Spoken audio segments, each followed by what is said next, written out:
حال ہے وہ دن بدن اور بگڑے گی، اس میں اصلاح کی گنجائش ہے، ادھر دیکھ نہیں رہے۔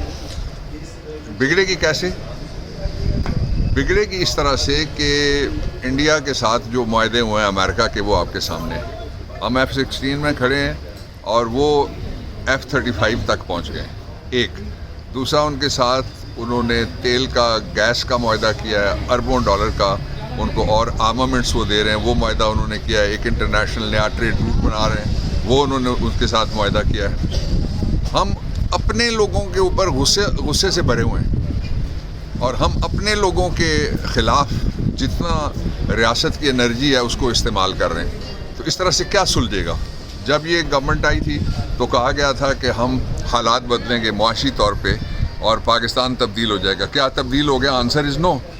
جو تبدیل ہوا ہے وہ جوڈیشل سسٹم جیب کی گھڑی بن گئی ہے۔ ججز پریشان ہیں، پبلک پریشان ہے، سرکاری ملازم پریشان ہیں، پیکا کی وجہ سے آپ لوگ پریشان ہیں، پیکا کی وجہ سے ہم بھی پریشان ہیں۔ ہیرو تو آپ بناتے ہیں سب لوگوں کو، یہ ٹکر آپ باہر نہ چلائیں تو اندر کیا ہوا کسی کو کوئی پتہ نہیں چلتا۔ اس لیے حالات تبدیل ہوں گے تب 2 × 2 یہاں پہ گنتی کتنی ہوگی؟ 4۔ آپ اس بلڈنگ کی چھت پہ کھڑے ہو جائیں یا کسی اور بلڈنگ کی چھت پہ کھڑے ہو جائیں، پھر بھی 4 ہی رہے گا نتیجہ۔ فگر بدلنا پڑے گا۔ فگر کس طرح سے بدلے گا؟ جو لوگ ہارے ہوئے ہیں وہ ہارے ہوئے ہیں، ان کو لوگوں نے ووٹ نہیں دیا۔ ان کے اپنے جو ممبرز ہیں سینئر، وہ کلمے پڑھ پڑھ کے کہہ رہے ہیں کہ ہم ہارے ہوئے ہیں، لیکن جو ووٹ گننے والے وہ کہتے ہیں نہیں تم جیت گئے ہو، ووٹ دینے والے بھی کہتے ہیں یہ ہارے ہوئے ہیں۔ یہ جعلی نظام ہے، یہ فرضی نظام ہے۔ یہ جو سیاسی اداکار ہیں، یہ کوئی ان میں سے کوئی عہدیدار نہیں ہے۔ ان کو ایک آسان رستہ دیا ہے عمران خان نے، اور وہ رستہ یہ ہے کہ فوری طور پہ پاکستان میں نئے انتخابات کروائے جائیں اور نئے انتخابات کے ذریعے سے ظاہر ہے جس کے ووٹ ہیں گنتی درست کی جائے اور اس کے لیے ایک fair, free, transparent election commission ہونا چاہیے۔ یہ ایک بڑا آسان رستہ دیا۔ دوسرا یہ ہے کہ انہوں نے پوری کوشش کی۔ 1.5 سال میں عمران خان بیمار ہی نہیں ہوتا۔ 1.5 سال میں اس نے نہیں کہا مجھے اسپتال لے کے جاؤ۔ عمران خان یہ نہیں کہتا مجھے ڈیل دو، وہ نہیں کہتا مجھے باہر بھیج دو، وہ نہیں جہاز نہیں مانگتا۔